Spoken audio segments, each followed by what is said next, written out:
Hey and welcome! My name is Tim and today I will show you how you can create customized offers using header and end texts in pCon.basket Pro. First, let me give you an overview of how header and end texts can be used in pCon.basket. Here you can see the report. On the first page, my header text is displayed below the logo and address details. This should provide a reference to the latest project status and can contain a personal address. The end text can be found on the last page of the report.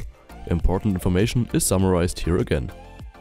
This can be, for example, information about delivery or payment terms. If you now want to add this information to your offer, it's very simple. Switch to the Header Data tab.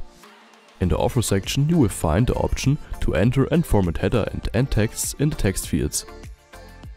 The various formatting options allow you to highlight certain areas in the text, e.g. by underlining or writing in bold. Enter your information and check later in the report area whether everything is displayed according to your wishes.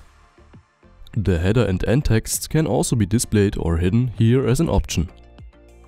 If you don't always want to enter the header and end text for your offers manually, you can also work with templates. If templates already exist, they can be selected using the small symbol on the right hand side of the text field. The templates appear depending on the offer language. As soon as you have selected a template, it will automatically appear in the text field. You can also insert several templates one after the other and customize all information according to your needs. Templates can be created for the entire organization by pCon login administrators.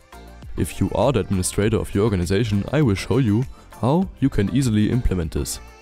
If you open pCon.basket as an administrator, you will see the entry Manage Text Blocks on the start page. Click on it to open an overview with a table where you can now enter header and end texts for the entire organization.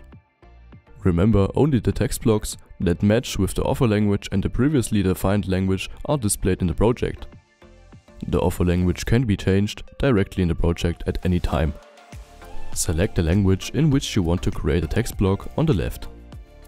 Click on Add Text to open a window in which you can enter the name and template. A distinction can be made between header and end texts. Insert the appropriate text blocks for different scenarios and create the templates for the organization. The text can be formatted appropriately and added to the list by clicking on OK. This allows you to create a library of text blocks that apply to many use cases. After they have been created, all members of the pCon login organization can use these templates at any time in pCon.basket. The users can save a lot of time when processing projects and generate a uniform image for your customers. With the header and end texts, you give your documents recognition value. If you have any further questions on this topic, please leave us a comment below the video. Subscribe to our channel for more videos about our pCon products. Take a look at a video about the report to learn how you can create even more appealing documents. Thanks for your attention and see you next time.